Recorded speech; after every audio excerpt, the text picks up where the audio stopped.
নমস্কার। প্রথমেই সভামঞ্চে উপস্থিত আমাদের সকলের সভানেত্রী, রাজ্যের মুখ্যমন্ত্রী এবং মামাটি মানুষের সেবায় লড়াই আন্দোলনে সর্বদা নিবেদিত প্রাণ মমতা বন্দ্যোপাধ্যায়কে আমি আমার কৃতজ্ঞতা, প্রণাম, শ্রদ্ধা নিবেদন করছি। সভামঞ্চে উপবিষ্ট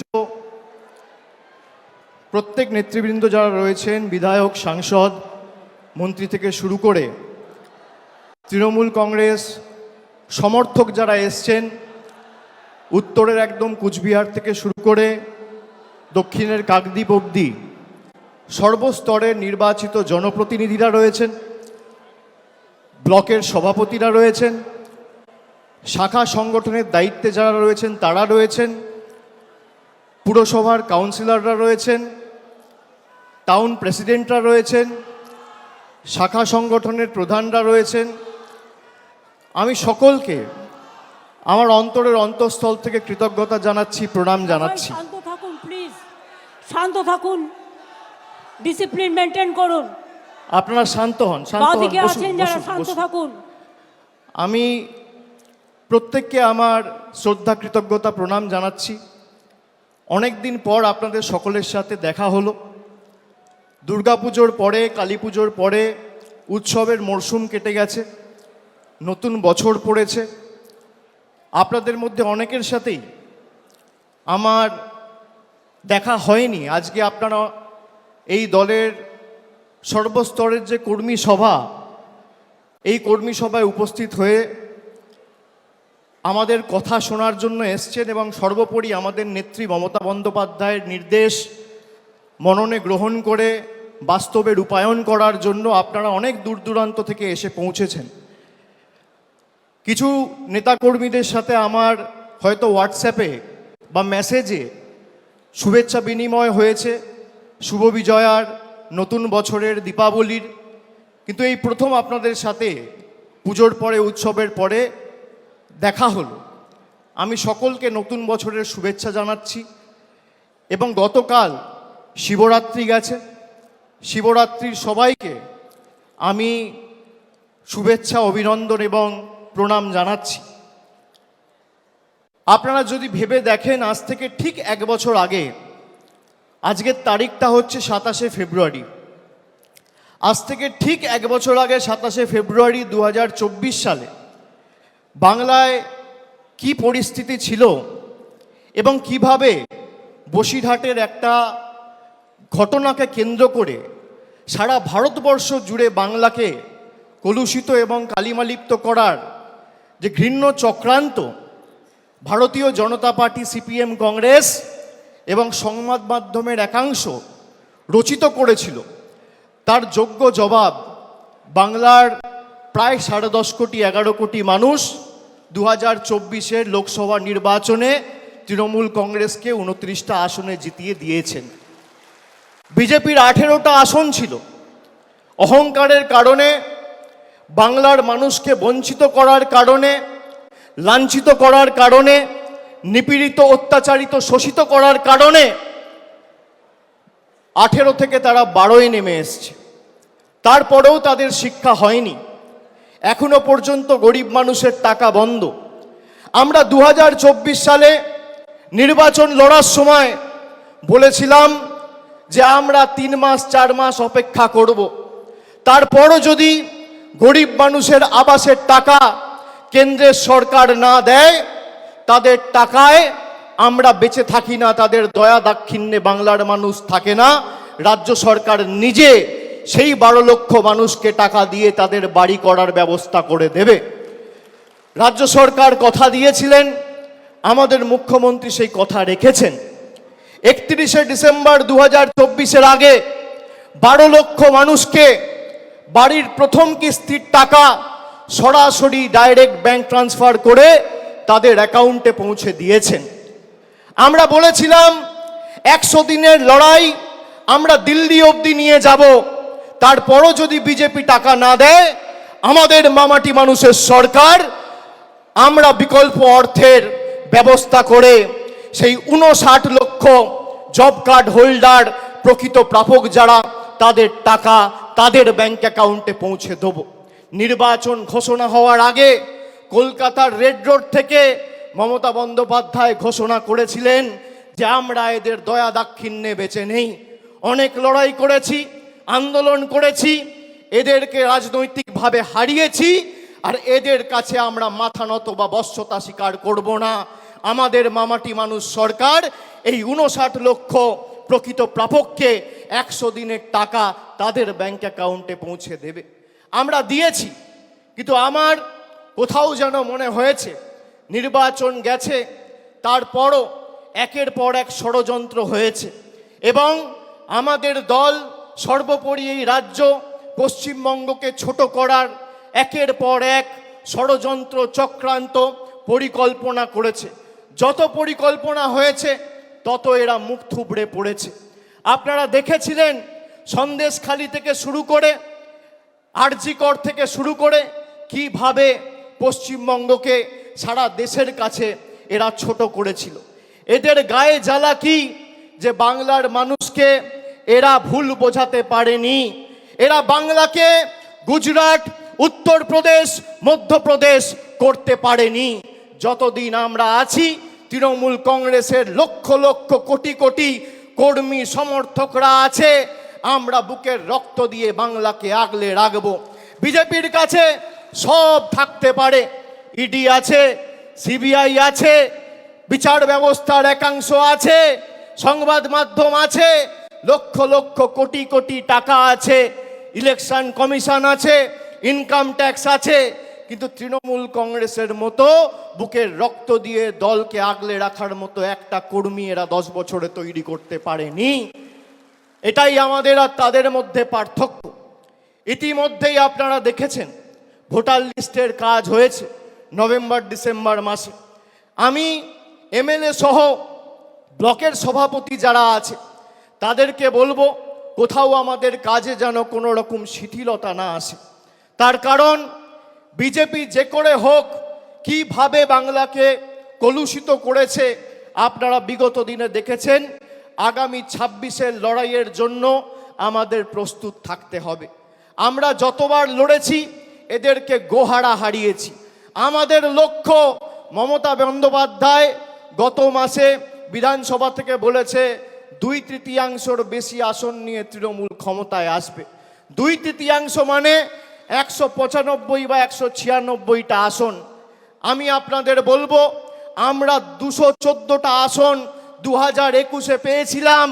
সেই লক্ষ্য অবিচল থেকে আমাদের সেই মাপকাঠি পেরিয়ে 215-র বেশি আসন নিয়ে চতুর্থবার যাতে বাংলার মুখ্যমন্ত্রী মমতা বন্দ্যোপাধ্যায় হয় সেটা আমাদের সকলকে সুনিশ্চিত করতে হবে। লড়াইয়ে 1 ছটাক জমি ছাড়া যাবে না। সর্বস্তরের কর্মী সমর্থক সবাইকে নিয়ে কাজে নামতে হবে। কে কবে ফোন করে নির্দেশ দেবে তারপর কাজ করব। নিজেরা যারা দলকে ভালোবাসেন মানুষের কাছে যান। 2024-এর লোকসভা নির্বাচনে আমি ডায়মন্ড হারবার থেকে আপনাদের বললে বিশ্বাস করবেন না 7,10,000 ভোটে জেতার পর 3 মাস ঘুমাতে পারিনি। তার কারণ আমি এই ঋণ কিভাবে পরিশোধ করব, আমি এই ভালোবাসা কিভাবে পরিশোধ করব, আমি 3 মাস ঘুমাতে পারিনি। তারপর মানুষের কাছে সেবাশ্রয় নিয়ে গেছি। একটা এমএলএ, একটা ব্লক সভাপতি, একটা পঞ্চায়েতের মেম্বার, একটা কাউন্সিলর, মিউনিসিপ্যালিটির চেয়ারম্যান, ব্লকের সভাপতি, টাউনের প্রেসিডেন্ট নিজের কাছে ক্ষমতা কুক্ষিগত করে রাখলে হবে না। মানুষের কাছে মানুষের দাবি নিয়ে মমতা বন্দ্যোপাধ্যায়ের জনমুখী কর্মসূচি পৌঁছে দিতে হবে। এটাই আমাদের লক্ষ্য থাকা উচিত। আর আমি কর্মীদের বলবো এই দল মমতা বন্দ্যোপাধ্যায়ের আন্দোলন আর কর্মীদের ত্যাগ তিতিক্ষা কৃচ্ছ সাধনের মাধ্যমে আজকে বটবৃক্ষে তৃণমূল কংগ্রেস পরিণত হয়েছে। যারা বুথে বসে প্রাণ দিয়ে পোস্টার মারছেন, ব্যানার লাগাচ্ছেন, দেওয়াল লিখছেন, মিছিলে হাঁটছেন, তারাই তৃণমূল কংগ্রেসের আসল সম্পদ। আমি আপনাদের বলবো যতদিন আপনারা আছেন এই বিজেপির ষড়যন্ত্রের চক্রব্যূহ আমরা বিগত দিনে যেভাবে ভেঙে চূর্ণ বিচূর্ণ করেছি আগামী দিনেও ভেঙে চূর্ণ বিচূর্ণ করব। অনেকে সস্তায় খালি সংবাদ মাধ্যমে টিকে থাকবেন বলে দলের শৃঙ্খলা না মেনে অনেক কথা বলছেন, এগুলো করবেন না। যদি কেউ দলকে ভালোবাসেন সে কোনোদিন দলের শৃঙ্খলার বাইরে যাবে না। একটা কর্মী কোনোদিন দলের শৃঙ্খলার বাইরে যায় না। আমি এমএলএ, আমার কত ক্ষমতা, আমি দলের মুখপাত্র, আমার কত ক্ষমতা, আমি দলের সাংসদ, আমার কত ক্ষমতা, আমি টাউন চেয়ারম্যান, আমার কত ক্ষমতা দেখাতে গিয়ে আপনি দলকে ছোট করছেন। আর যারা এই কাজগুলো করেছে, একদিকে ভালো হয়েছে, তাদেরকে চিহ্নিত করা গেছে। বিগত দিনে যারা দলের সাথে বেইমানি করেছিল, মুকুল রায়, শুভেন্দু অধিকারী, এদেরকে চিহ্নিত করার কাজটা আমি করেছিলাম। আগামী দিনেও যদি কেউ দলের সাথে বেইমানি করে, এদের চিহ্নিত করে এদের লেজে গোবরে করে প্যাকেট করে বাংলা ছাড়া করার দায়িত্বটা আমি আমার কাঁধে তুলে নিলাম। বাজারে রটিয়ে দেওয়া হচ্ছে অভিষেক বন্দ্যোপাধ্যায় বিজেপিতে যাবে। আরে আমার গলা কেটে দিলে কাটা গলা থেকে মমতা ব্যানার্জি জিন্দাবাদ বেরোবে। আমি বেঈমান নই। কালকে খবরে দেখানো হয়েছে অভিষেক বন্দ্যোপাধ্যায়ের বিরুদ্ধে ইডি চার্জশিট দিয়েছে, সিবিআই চার্জশিট দিয়েছে, 28 পাতার চার্জশিট। 2 জায়গায় খালি আমার নামটা লিখেছে। তাও অভিষেক বন্দ্যোপাধ্যায় কে, বাড়ি কোথায়, সাংসদ না বিধায়ক না পঞ্চায়েত প্রধান, কোথায় থাকে, কার ছেলে, কোনো পরিচয় নেই। বিজেপি নেতারা যেমন ভাববাচ্ছে কথা বলতো, ইডি সিবিআই এখন ভাববাচ্ছে কথা বলছে। এই ভয়টা দেখে আমার ভালো লেগেছে। খবরে যা বেরোয় 100তে 100টাই মিথ্যে, আমি আপনাকে বলছি। 12 লক্ষ মানুষকে বাড়ি দিয়েছে আমাদের সরকার। একদিন একটা খবর দেখেছেন? 2.5 কোটি মানুষকে, 2.5 কোটি মহিলাদের, মায়েদের, দিদিদের, বোনেদের নিজের গচ্ছিত সঞ্চিত সরকারি রাজ্য সরকারের কোষাগার থেকে আমাদের সরকার লক্ষ্মীর ভান্ডার দিয়েছে 50,000 কোটি টাকা খরচা করে। একদিন খবর দেখেছেন? এই খবর দেখবেন না। পথশ্রীতে প্রায় গত 3 বছরে 15,000 কোটি টাকা খরচা করে প্রায় 24,000 কিলোমিটার রাস্তা তৈরি করেছে। খবরে দেখেছেন? কেন্দ্র থেকে এক পয়সা না নিয়ে দেখবেন না। অভিষেক ব্যানার্জির বিরুদ্ধে সিবিআই চার্জশিট দিয়েছে। আরে আমি সকাল বিকেল কথা পাল্টাই না। 5 বছর আগে কোভিডের সময় 2020 সালে বলেছিলাম যে আমার বিরুদ্ধে যদি কোনো রকম কোনো প্রমাণ বা কোনোভাবে সিবিআই বা ইডি প্রমাণ করতে পারে বা তথ্য দিতে পারে আদালতে যে আমার প্রত্যক্ষ বা পরোক্ষ মদতে কোনো ভুল হয়েছে, কোনো দুর্নীতি হয়েছে, কেউ 10 পয়সা তুলেছে, আপনাকে চার্জশিট দিতে হবে না, সামান দিয়ে আমায় ডাকতে হবে না, ফাঁসির মঞ্চ করুন, গৃহে মৃত্যুবরণ করব। আজকে একই কথা বলছি। আপনার কাছে প্রমাণ থাকলে প্রমাণ দেবেন। আমাকে তো সিবিআই ডেকেছিল নবজোয়ারে, যখন গেছিলাম যাত্রা বন্ধ করে এসেছি একদিনের জন্য। সিবিআই দপ্তরে গেছি, 10 ঘন্টা জিজ্ঞাসাবাদ করেছে। তারপরের দিন আবার বাঁকুড়ায় গিয়ে নবজোয়ার শুরু করেছি। কাঁচকলা। আপনি কি ভাবছেন থমকে চমকে দমিয়ে রাখবেন? আমি অন্য ধাতুতে তৈরি। আপনি যত প্রহার করবেন, যত আঘাত করবেন, মানুষের কাছে যাব মাথা নত করে সমর্থন চাইব। আপনাদের কাছে আত্মসমর্পণ, বশ্যতা স্বীকার করার পাত্র অভিষেক বন্দ্যোপাধ্যায় নয়। আমরা সবাই এসছি আমাদের নেত্রীর কাছ থেকে তার নির্দেশ নিয়ে আগামী দিন এলাকায় ফিরে গিয়ে কাজ শুরু করার লক্ষ্যে। খুব সম্ভবত 3 তারিখ থেকে উচ্চ মাধ্যমিক পরীক্ষা রয়েছে। উচ্চ মাধ্যমিক শেষ হওয়ার পরে আমাদের হাতে বেশি সময় নেই। অনেকে ভাবছেন 1 বছর সময় রয়েছে এখনো, তারপর নির্বাচন হবে। 1 বছরের মধ্যে 2 মাস 3 মাস বর্ষা রয়েছে, তার মধ্যে 15 দিন পরীক্ষা রয়েছে, 2 মাস কালী পুজো, দুর্গা পুজো, দেখতে গেলে হাতে 4-5 মাসের বেশি সময় নেই। এখন থেকে মাঠে নামুন, রাস্তায় থাকুন, অতন্দ্র প্রহরীর মতো বাংলাকে আগলে রাখুন। যেখানে দরকার হবে আপনারা যে পাড়ায় যেতে বলবেন, যে বুথে ঢুকতে বলবেন, আগামী দিনে আমি যাব, কথা দিয়ে যাচ্ছি। কিন্তু লড়াইটা নিজের কাঁধে তুলে নিয়ে 214 থেকে একটা আসন হলেও আমাদের বাড়াতে হবে। 2026-এ আমাদের লক্ষ্য যে কটা আবর্জনা বিজেপির, ওই 70-75টা তো জিতেছিল, তার মধ্যে 10 জন চলেই এসছে, আর নির্বাচন হয়েছে সেখানেও তৃণমূল কংগ্রেস জিতেছে। নির্বাচন যখনই হয়েছে, যারা বিজেপি থেকে এসে তৃণমূলের প্রার্থী হয়ে নির্বাচনে দাঁড়িয়েছে, মানুষ তাদের দুহাত তুলে সমর্থন করেছে। আমি আপনাদের অনুরোধ করব, 1 বছর আগামী সব কিছু ভুলে গিয়ে, নিজেদের মধ্যে ভেদাভেদ ভুলে গিয়ে, মানুষের কাছে ঐক্যবদ্ধ হয়ে, মানুষের কাছে গিয়ে সরকারের যে জনমুখী প্রকল্প এবং জনসংযোগ আরও আগামী দিন কিভাবে নিবিড় করে তোলা যায় সেই দিকে নজর দিন। ষড়যন্ত্র করে কোনো লাভ নেই। যারা হোয়াটসঅ্যাপ গ্রুপে রাজনীতি করতে চান, এসব করে কোনো লাভ নেই। মানুষের পাশে দাঁড়িয়ে মানুষের জন্য কাজ করতে হবে। আর যারা চক্রান্ত করবেন তারাই আক্রান্ত হবেন। মানুষের জন্য কাজ করতে গেলে মানুষ কিসে খুশি, মানুষ কিসে অখুশি, কি প্রয়োজন, কোথায় জল যাচ্ছে না, কোথায় কে কন্যাশ্রী পাচ্ছে না, কোথায় কে লক্ষ্মীর ভাণ্ডার পাচ্ছে না, আমাদের সেই কাজগুলো সুনিশ্চিত করতে হবে। এটাই তো বাংলার বৈশিষ্ট্য।